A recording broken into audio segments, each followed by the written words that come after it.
Kalau tak ada permintaan, takkanlah kita boleh simpan stok sebanyak ni.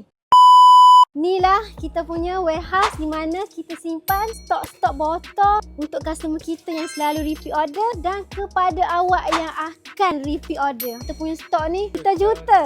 Berjuta-juta. Sebab dia KNK Hash, untuk botol kosong kita ada lebih daripada 300 pilihan bermula pada sizing 2ml sehingga 100ml awak.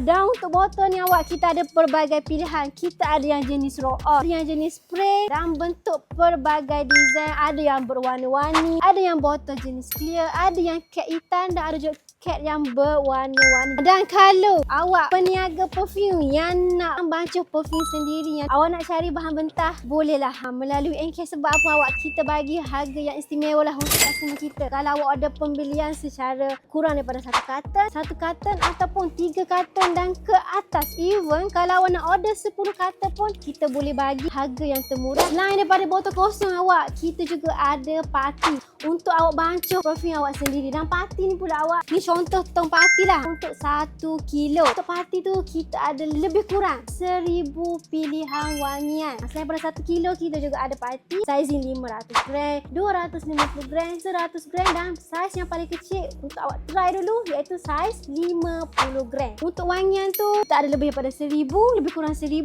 dan awak boleh pilih lah awak nak sizing yang macam mana. Dan harga dia pula berbeza mengikut jenis wangian dan saiz ml parti lah yang awak akan order.